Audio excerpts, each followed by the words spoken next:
Good morning to the Adelaide High School community. It is my pleasure to present Lachlan Mullen as our guest speaker for the 2019 Senior School Speech Day. Lachlan is an old scholar and he started at Adelaide High School in 2005 and graduated in 2009 and was one of the starlights of my Year 12 PE class that year. As a teacher can, I've been to the archives to actually look through Lachlan's records and show you some things about him. I would love to show some of his photos because he's this size now. When he started with us in Year 8, this size, and looked tremendously different.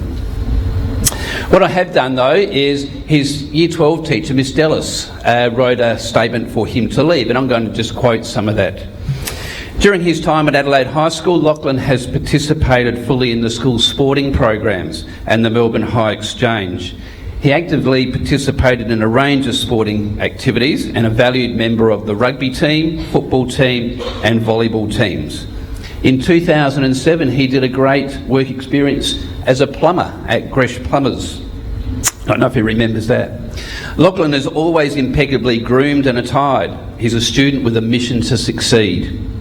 He's a sociable and friendly student who has generally met the requirements and expectations of Adelaide High School. From that moment, and that's the end of that quote, but Lachlan's journey post-school has been where his story differs from most people. And I'm going to call upon Lachlan to share that story and his journey since school with you. Please welcome Lachlan Mullen.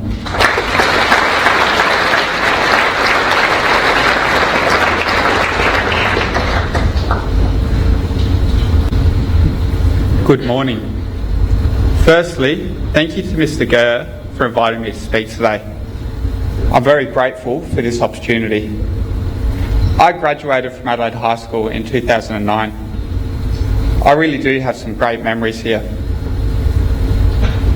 However, my life definitely hasn't gone as I expected it would when I was sitting in this assembly 10 years ago. Today I'm going to share with you a bit about myself, a story of gratitude and resilience, as well as paying tribute to my mum and my partner Connie. But to do so, I have to talk to you about some not so great stuff.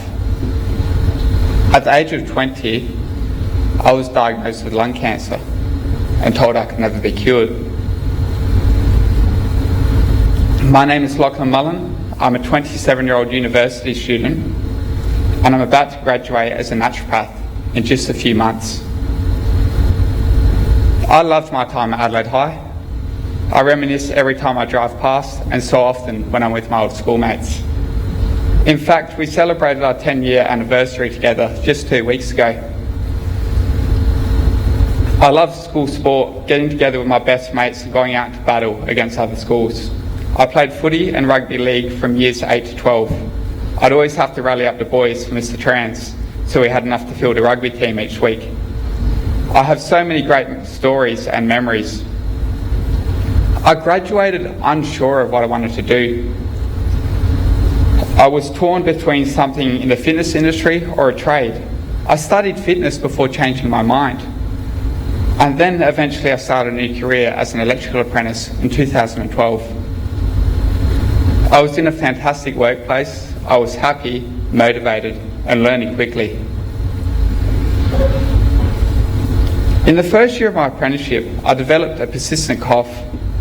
After months of back and forth visits to the doctor, and including a sinus surgery, I was finally sent for a chest x-ray. The x-ray showed a very large tumour in my right lung. I can't remember my exact emotions at this point. I was in absolute shock. I was so overwhelmed. I arrived home to an empty house and I sat in my bed in fear, anticipating Mum's arrival home any minute.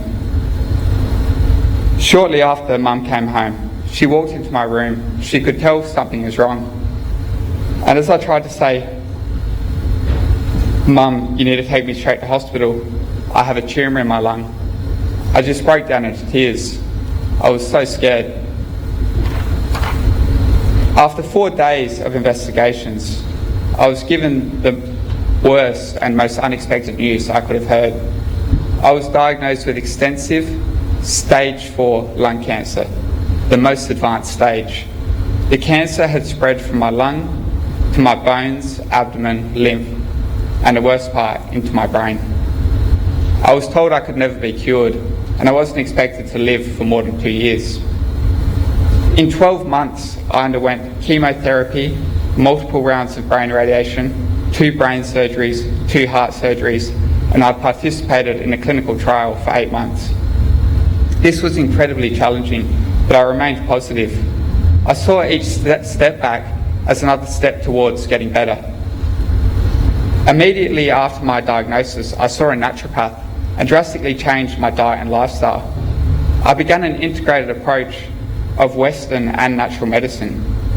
These challenges were incredibly challenging, especially during chemo, when my body was so weak and lethargic. And I had lost 25 kilos. However, I committed myself knowing that each time I would eat or drink, I was either feeding my disease or fighting it. I had developed a passion for natural medicine, as I would always bounce back from treatments quicker than expected, and more importantly, with high vitality. Later that year, I enrolled in university in a health science degree. I wanted to turn the tragic event of my diagnosis into a new, exciting opportunity and become a naturopath. Just before I began university, my first clinical trial treatment was failing. Fortunately, through Mum's relentless research, she discovered a second-generation clinical trial opening in Brisbane. This saved my life. I'll always be grateful for the time and effort Mum's put into finding the best treatments for me. I began the trial on my 22nd birthday, and I began university the following week. I needed to travel to Brisbane monthly to participate in this clinical trial. This was an incredibly challenging time for me, still recovering from invasive treatments, travelling regularly and trying to adapt to studying again. 5 years after graduating from high school, I was now at university, somewhere I never thought I would be. But so often, when adversity closes doors for you, it creates other great opportunities.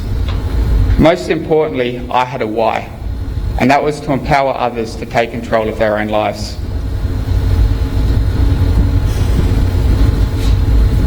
Just as I had done. Anyone with a why can overcome any how or what. I committed to study, even though it wasn't easy, and over time, I began to feel a sense of pride in my achievements. The cancer remained stable for 3 years. Then suddenly it progressed, and I underwent a 3rd brain surgery and changed to a new clinical trial treatment in 2017. The disease is currently stable, but I still take daily medication and have scans every 3 months. In the first few weeks of uni, I met my partner Connie. It was love at first sight for me, but of course Connie made me wait it wasn't until the 2nd semester she finally let me take her out to dinner.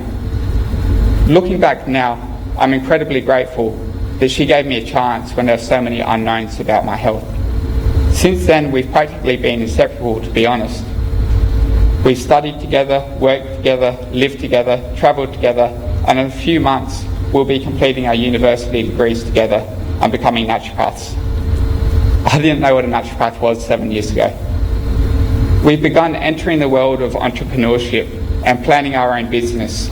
At the beginning of next year, we plan to open our naturopathic clinic called Biophilia Health, a business built on a core set of values. Biophilia is the innate and genetically determined affinity of human beings with the natural world.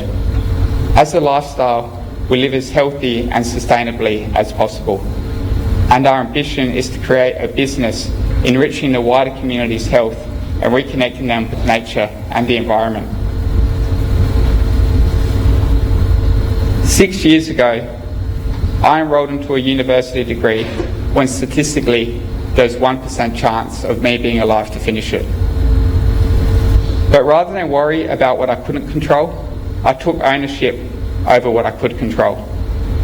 That was to maintain a positive outlook in all situations.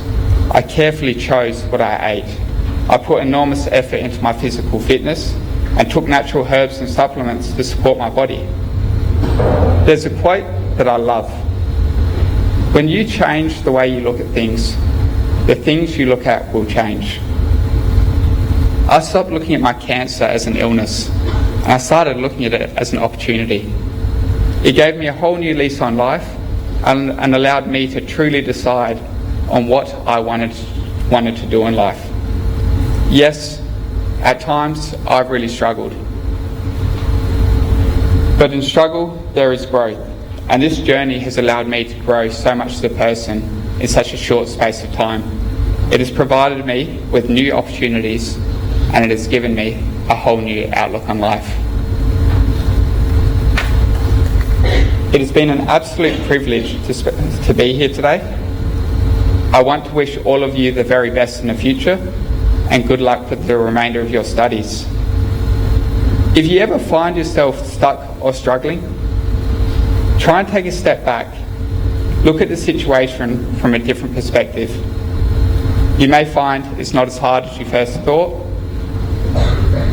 or you may learn and develop from it, or you may even find opportunities in which you never knew were there. Non scholar sed vitae. Thank you so much.